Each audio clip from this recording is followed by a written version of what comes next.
पता नहीं क्या वो पता नहीं भगत सिंह 22 साल की उम्र में, राजगुरु 22 साल की उम्र में, क्या पता नहीं सुखदेव वो भी यंग लड़का था ना, वो भी मर्द था ना, उसकी भी कोई ख्वाहिश थी ना, उसकी भी कोई इच्छा थी ना, उसका भी तो कुछ अरमान होगा, उसका भी तो कुछ पहचान होगा, उसको भी तो कुछ करने का हिम्मत होगा। लेकिन क्या किया, एक भरी जवानी में अपने सारे ख्वाहिश को मार दिया, भरी जवानी में अपना सारा अरमान को मिटा दिया, भरी जवानी में अपना सारा ख्वाहिश को देश के प्रति मिटा दिया और एक बात कहकर चला गया है कि अगर भारत का कोई बच्चा अगर जवानी को देखकर मरने से पीछे हट जाए तो उसको भगत सिंह की बात याद दिलाना, उसको राजगुरु की बात याद दिलाना, उसको सुखदेव की बात याद दिलाना। लेकिन जो शहीद हुआ था वो भी जवान था, जो शहीद हुआ, जो देश के लिए योगदान दिया, वो भी 23 साल का उम्र का था, कोई 24 साल का उम्र का था, कोई 5 साल का उम्र का था, कोई 18 साल का उम्र का था। उनको जरूर ये बात दिलाना। जब पूछा किया था कि एक बात बताइए, आप तो जो असेंबली में बम फेंक दिए हैं, जब आप पकड़ा गए थे, आप तो अगर गिड़गिड़ाते तो आपको छोड़ देता, क्योंकि आप बहुत महान शक्तिशाली व्यक्ति थे। तो पता है भगत सिंह ने क्या कहा, अंग्रेजों से पता है भगत सिंह ने क्या कहा, जेल की बात बता रहा हूँ, जेल की। बताइए। आया जेलर और पूछा कि एक बात बताइए, आप इतने बड़े महान क्रांतिकारी हैं, अगर आप ब्रिटिश सरकार से जाकर अगर आपने ये जान की भीख मांगे तो आपको दे देगा। तो गांधी जी को जब ये बात पता चली तो वो गए, मिलने के लिए गए, लेकिन रिक्वेस्ट किए। तो जब ब्रिटिश सरकार ने बोला कि एक शर्त पर इसको छोड़ देंगे, एक शर्त पर हम इसको छोड़ देंगे, तो बोला क्या शर्त है, तो अगर इसको हम छोड़ते हैं तो दोबारा कोई क्रांति करने का शक्ति नहीं रखेगा। तो जब ये बात पता चला गांधी जी को तो बोला नहीं, आप शहीद कर दीजिए चलेगा, लेकिन हम लोग क्रांति से पीछे नहीं हटेंगे। तो जब भगत सिंह को बात बोला कि आप जाइए खुद जाकर माफी मांग लीजिए ना, छोड़ देगा, तो बोलेगा क्या, बोला क्या हम नहीं माफी मांगे, तो बोला क्या जी क्यों नहीं मांगेगा, तो कहता है बाबू तवज्जो करो, कहता है भगत सिंह कि अगर हम अभी ब्रिटिश सरकार के कदमों में गिर गए और माफी मांग लिए, अपनी गलती को स्वीकार कर लिए, तो यकीनन हमको छोड़ देगा, मगर मेरा भारत कभी आजाद नहीं होगा।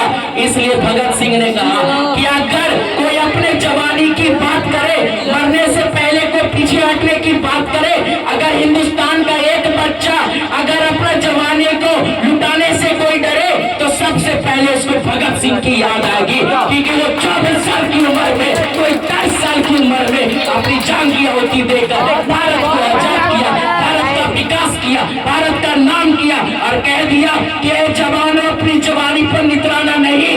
क्या बोला कि अगर भारत के ऊपर थोड़ा सा भी कोई उंगली उठा दे, अगर थोड़ा सा भी कोई उंगली कर दे, तो जवान सबसे पहले आगे जाना और अपना सीना तान के बोलना, हम वो भगत को मानने वाले हैं, हम वो राजगुरु को मानने वाले हैं, हम वो सुखदेव को मानने वाले हैं, कि जो अपनी जवानी का फिक्र नहीं किया, जो अपनी जवानी के बारे में सोचा नहीं, बल्कि अपनी जान दिया और भारत को एक नौजवान सभा का गठन बनाकर खड़ा किया, ये भगत सिंह थे। जियो जियो।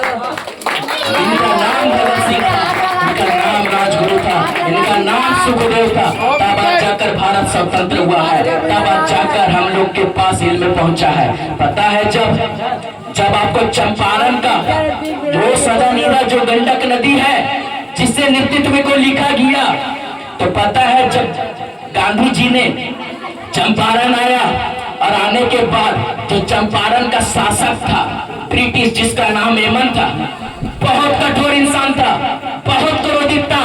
वो चंपारण के रहने वाले सभी लोग से पैसा वसूलते थे, उसका जमीन पर कब्जा कर लिया करते थे। उसी समय तीन कठिया प्रणाली शुरू हो गया था किसानों पर। तो पता है जो एमन था सभी का घर जला दिया करता था, सभी को मारकर भगा दिया करता था, जेल में घुसवा दिया करता था। लेकिन गांधी जी को जब बुलाया गया और बोला कि बताओ गांधी जी इसको कैसे हटाया जाए, तो गांधी जी ने वो जो बैल की जो सवारी होती है उस पर बैठे और बोला राजकुमार शुक्ल जी, तो बोला हाँ बताइए, तो बोला पता है इसको एक तरीके से हटा सकते हैं, तो बोला कैसे बताइए, तो सबसे पहले आप एक काम करो, यहाँ स्कूल नहीं है, स्कूल खोलो चंपारण में, तो बोला हाँ खोल दे चंपारण में। तो गांधी जी ने बोला कि हाँ खोला जाए।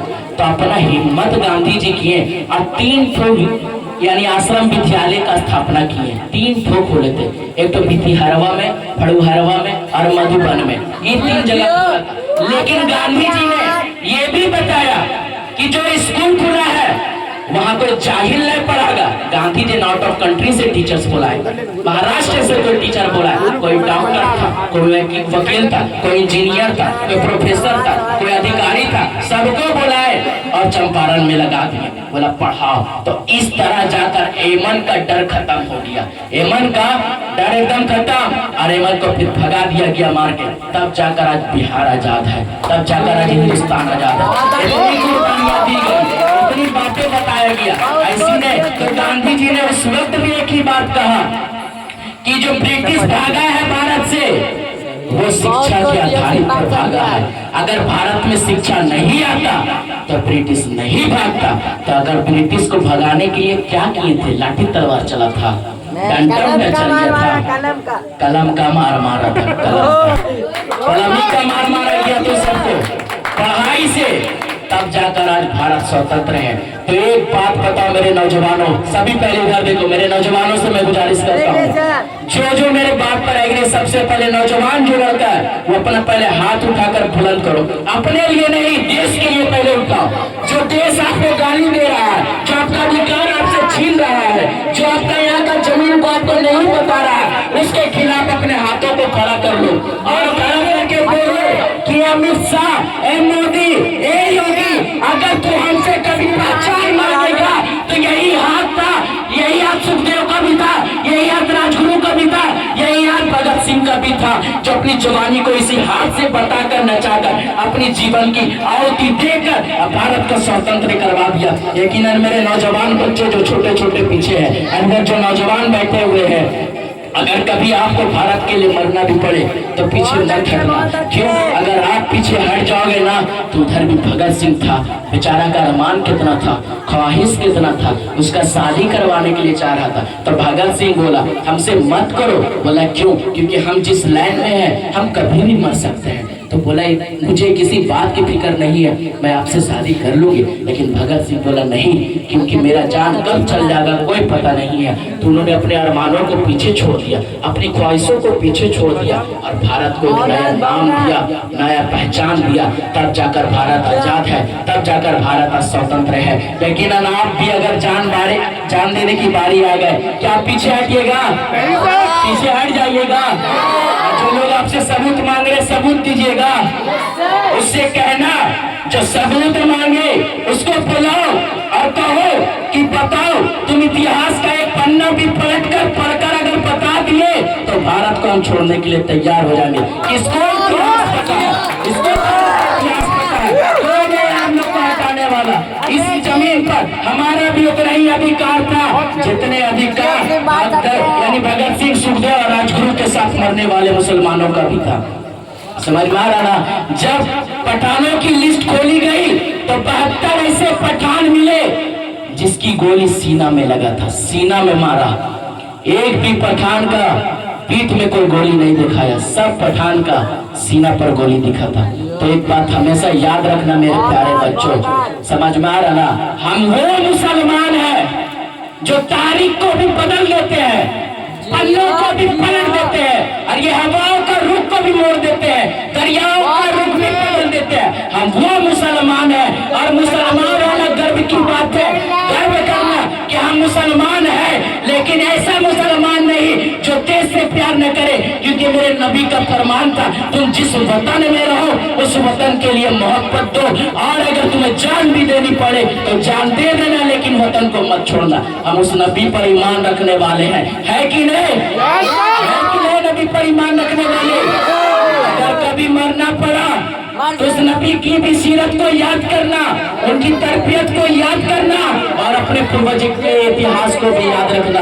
जब यहाँ कहा जाता है कि जब यहाँ शायर की कमी थी, शायरी में बात नहीं होती थी, तो कोई मिर्जा गालिब बनकर निकला, कोई अल्लामा इकबाल बनकर निकला, कोई शिबली नोमानी बनकर निकला, कोई शबनम कमाली बनकर निकला, तब जाकर आज बिहार से लेकर भारत का बच्चा बच्चा इतिहास पढ़ता है। और हमसे पूछते हैं कि तुम कौन हो, हमसे पूछते हैं तुम कौन हो, बताना, अपने पुस्तक के पन्ने को पलट कर बताना, हम वही है जो तुम वही नहीं हो, हम वही है जिसको तुम पहचान नहीं सकते, जिसको तुम बुला नहीं सकते, जिसका हाथ तुम बुलंद नहीं कर सकते। क्यों? क्योंकि अब तुम सबको भी डर लगने लगा है कि अगर मुसलमानों का हाथ बुलंद कर दे तो इसका इतिहास खुल जाएगा, इसका इतिहास सभी को पता चल जाएगा, इसलिए मुसलमानों को दबा देता है। नए हैं मुसलमान, तो यहाँ तो मुसलमान क्या, भारत में जो सबसे ज्यादा मारा काटा हुआ था, जो टीपू सुल्तान जो सरहद पर मार काट किए हैं, वो सभी जानते हैं कि कौन थे टीपू सुल्तान। जो भागने के बजाय तलवार लेकर आगे निकल गए थे, वो टीपू सुल्तान थे ना। तो वो कौन थे? मुसलमान थे। लेकिन नाम है नहीं है, तो हमें नाम की जरूरत नहीं है। अल्हम्दुलिल्लाह हम उस खुदा को मानने वाले हैं, उस अल्लाह की इबादत करने वाले हैं, जो अल्लाह से अगर उम्मीद अगर रख ले तो रात को दिन में भी बदल देता है और दिन को रात में भी बदल देता है। वो अल्लाह पर हम अपना ईमान रखने वाले हैं, आखिरत के दिनों पर भी हम अपना ईमान रखने वाले हैं। तो हमें पहचान की जरूरत है, हमें पहचान की जरूरत है। यकीनन हमें कोई भी अगर देखेगा तो हमारा बोलने का अंदाज से लेकर, चेहरा से लेकर, लैंग्वेज तक का हमारा बताएगा, हमारा पढ़ाई बताएगा कि हम भारत का है। लेकिन किसी को पूछने का क्या अधिकार है? अधिकार भी मत दो, तुम लोग भी ऐसा कोई काम मत करो कि सरकार तुम्हें अपने घेरे में ले ले, बल्कि ऐसा काम करो कि सरकार को तुम घेरे में ले लो। समझ में आ रहा ना? Study is the best policy, यानी study is the best policy thing in our life. हमारे लाइफ के लिए, हमारी जिंदगी के लिए पढ़ाई बहुत महत्व करता है, बहुत महत्व रखता है। समझ में आ रहा ना? तो आप भी पढ़ाई करके अपनी जिंदगी को बदलें। सभी स्टैंड अप हो जाए। हमारे बीच में शहजाद सर भी तशरीफ ला चुके हैं, तो आइए इनके बारे में भी हम लोग कुछ सुनेंगे, समझेंगे। तो जो बातें हमने आपको कही है, जो बातें हमने आपको बताई है, यकीनन आप याद रखेंगे ना? याद रखेंगे ना? ये जुनून अभी जो हमने दिखाया वही जुनून आपको दिखाना है, दिखाओगे ना? प्यारे बच्चे हाथ उठाकर जरा बोल दो कि दिखाएंगे। कोई पूछने का अधिकार है? हम भारत के नहीं है। भारत किसका है? वो हिंदुस्तान, हिंदुस्तान, हिंदुस्तान, हिंदुस्तान। भगत सिंह, भगत सिंह, सुखदेव, सुखदेव, राजगुरु, राजगुरु, अल्लामा इकबाल, अल्लामा Iqbal, Mirza Ghalib, Mirza Ghalib, APJ Abdul Kalam, APJ Abdul Kalam, APJ Abdul Kalam, Tipu Sultan, Tipu Sultan, Mahatma Gandhi, Mahatma Gandhi. यकीनन यही जज्बा आपको अपने अंदर पढ़ाई भी रखना। समझ में आ गया?